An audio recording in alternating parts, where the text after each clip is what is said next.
All right, so ladies and gents, I'm here to talk to you about a book written by Donald Engels. It's Alexander the Great and the Logistics of the Macedonian Army through his campaigns. So I've just got this slide up in the background. Now to set the scene for Alexander the Great's campaigns, it was 100 years after Xerxes pushed his Persian Empire into the Mediterranean. So he'd taken a lot of this area out here.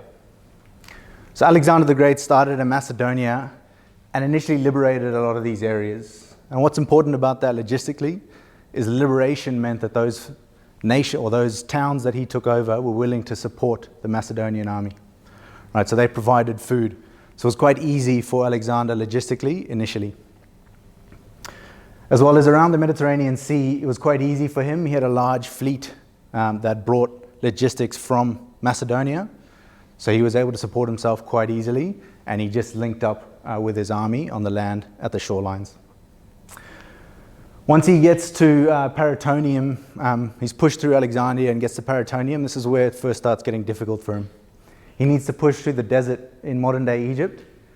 And when he does this, he's predicted, he lives on 4 days' supply of water and 10 days' supply of food. Right, so he's predicted that it's 5 days travel to get from point to point where each of the water is. So he's pushing his army to get to these wadis or to these oases in the desert. He gets lost at the final stage, and story goes it was religious providence that enabled them to get to that last one, but they got lucky essentially. He made it to Memphis and continuing all the way through back up to Issus, where he steps east. One point to note within this early stage is his resounding logistical victory. So King Darius III, king of the Persian Empire at the time, pushed across to the Euphrates River at Issus, and he held there. He thought he was in a perfectly logistical sound location where he could look after his army on the river, and he wanted to canalize Alexander into an area where he could smash his army. Alexander predicted how much logistics Darius would need, and he thought he could outlast. So he essentially just kept raiding around Issus, made Darius push in, and he actually hit Darius where Darius wanted to hit Alexander. So that logistics there enabled a tactical victory on the ground. Right, pushing east, Alexander had to really, essentially this is where you see what a lot of people talk about Alexander's logistics, where he sent foraging parties forward. He'd send his cavalry fast forward to take over small towns, and he would conduct what I'm patent pending terming logistics pull. So recon pull exists now. He conducted logistics pull. So he only sent his army where it was logistically sound to send it, where it could be supported. He managed to do this quite easily. Once he got to rivers, it was quite simple. And he timed everything with the season. So he wouldn't go in the middle of winter.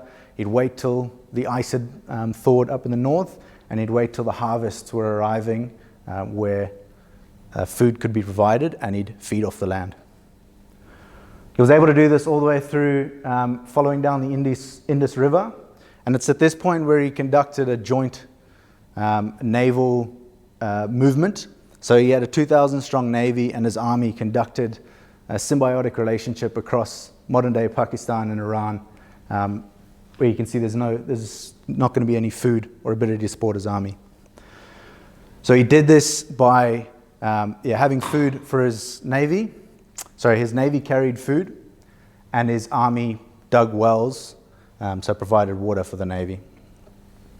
Unfortunately, what happened at this point was one of the Indian monsoons stopped the navy for 2 weeks, and Alexander's army started starving. He lost about 10 to 20% of his army due to starvation, and was forced to push into Pura and take this town and then sustain himself from there.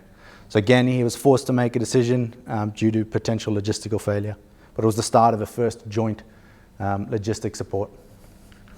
So the lessons we learned from this is the more self-reliant a fighting force is, the more agile and responsive it can be in battle. Alexander was able to conduct Germans through the Ardennes forest style of warfare, where no one else thought he could go that way or be that fast. That's how he was defeating his enemies. We don't advance forward without logistical planning. Nowadays we have reverse logistics or rearward logistics, so it's quite simple. And thank you, Luke. Finally, this book, the audience is very much PhD doctorates or people with a sound knowledge and understanding of Alexander the Great. So I wouldn't really recommend it to military personnel just as a ad hoc reading unless you're studying this area. Thanks.